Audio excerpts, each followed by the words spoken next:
El conflicto de los siglos, capítulo 34, el misterio de la inmortalidad. Desde los tiempos más remotos de la historia del hombre, Satanás se esforzó por engañar a nuestra raza. El que había promovido la rebelión en el cielo, deseaba inducir a los habitantes de la tierra a que se uniesen con él en su lucha contra el gobierno de Dios.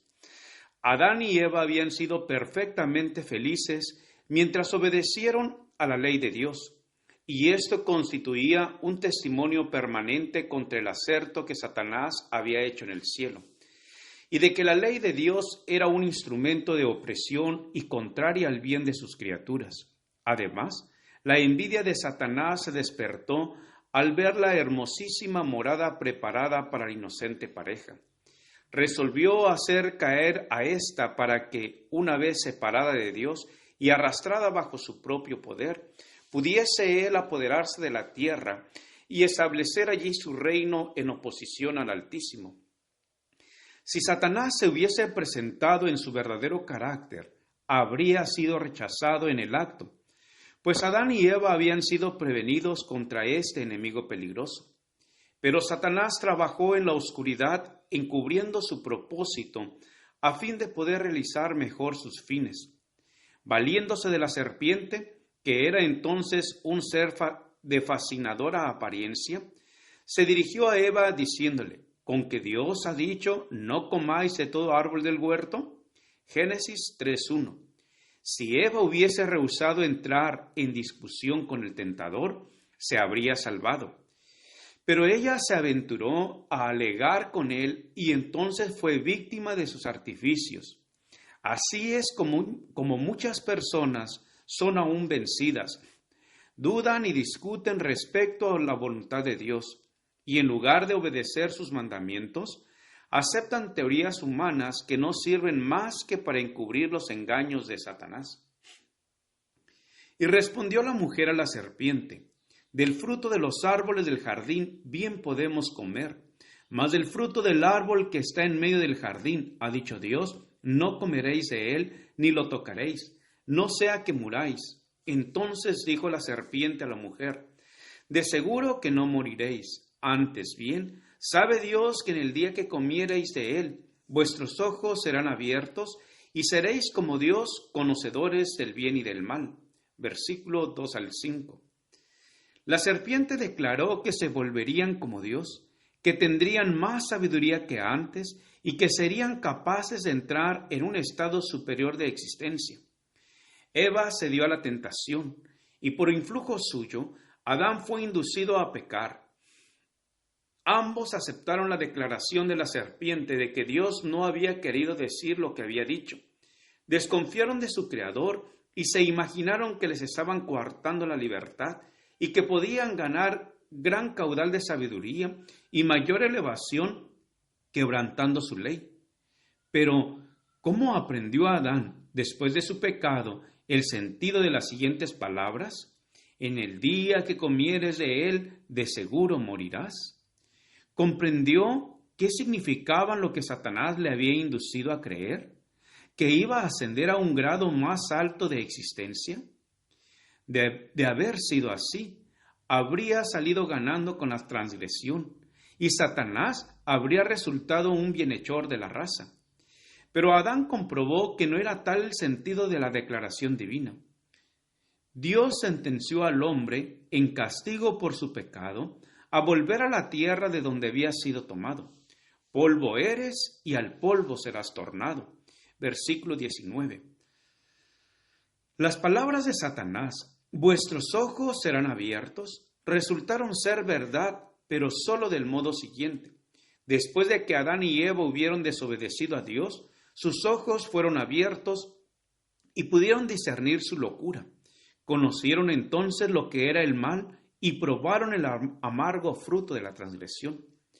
En medio del Edén crecía el árbol de la vida, cuyo fruto tenía el poder de perpetuar la vida.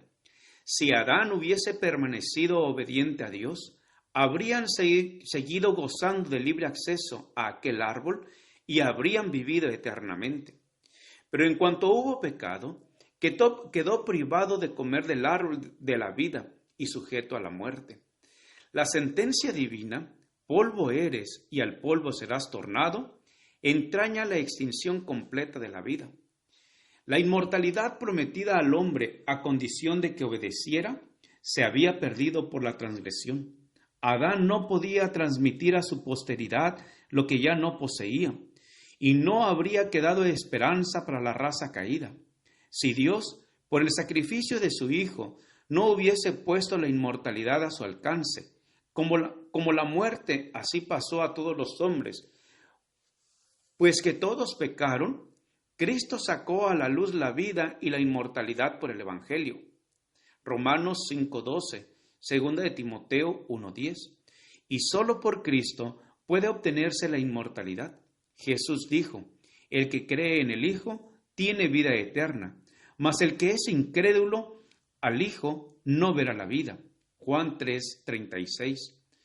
Todo hombre puede adquirir un bien tan inestimable si consiente en someterse a las condiciones necesarias. Todos los que perseverando en bien hacer buscan gloria y honra e inmortalidad recibirán la vida eterna. Romanos 2:7. El único que prometió a Adán la vida en la desobediencia fue el gran seductor, y la declaración de la serpiente a Eva en el Edén, de seguro que no moriréis, fue el primer sermón que haya sido jamás predicado sobre la inmortalidad del alma. Y sin embargo, esta misma declaración, fundada únicamente en la autoridad de Satanás, repercute desde los púlpitos de la cristiandad y es recibida por la mayoría de los hombres con tanta prontitud como lo fue por nuestros primeros padres. A la divina sentencia, el alma que pecare, esa morirá, Ezequiel 18:20, se le da el sentido siguiente: el alma que pecare, esa no morirá, sino que vivirá eternamente. No puede uno menos que extrañar la rara infatuación con que los hombres creen, sin más ni más, por las palabras de Satanás, y se muestran tan incrédulos a las palabras de Dios. Si al hombre, después de su caída, se le hubiese permitido tener libre acceso al árbol de la vida, habría vivido para siempre, y así el pecado se habría inmortalizado. Pero un querubín y una espada que arrojaba llamas guardaban el camino del árbol de la vida. Génesis 3:24. Y a ningún miembro de la familia de Adán le ha sido permitido salvar esta raya y participar de esa fruta de la vida. Por consiguiente, no hay ni un solo pecador inmortal. Pero después de la caída, Satanás ordenó a sus ángeles que hicieran un esfuerzo especial para inculcar la creencia de la inmortalidad natural del hombre. Y después de haber inducido a la gente a aceptar ese error, debían llevarla a la conclusión de que el pecador viviría en penas eternas.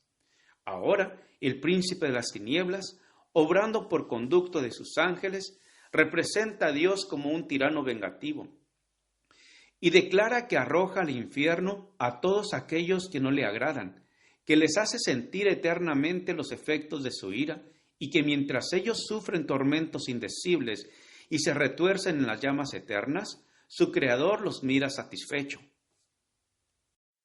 Gracias por escuchar este audio. Te invito a escuchar la siguiente parte. Jehová te bendiga y te guarde. Con aprecio, Pastor Juan Manuel Flores Espinosa.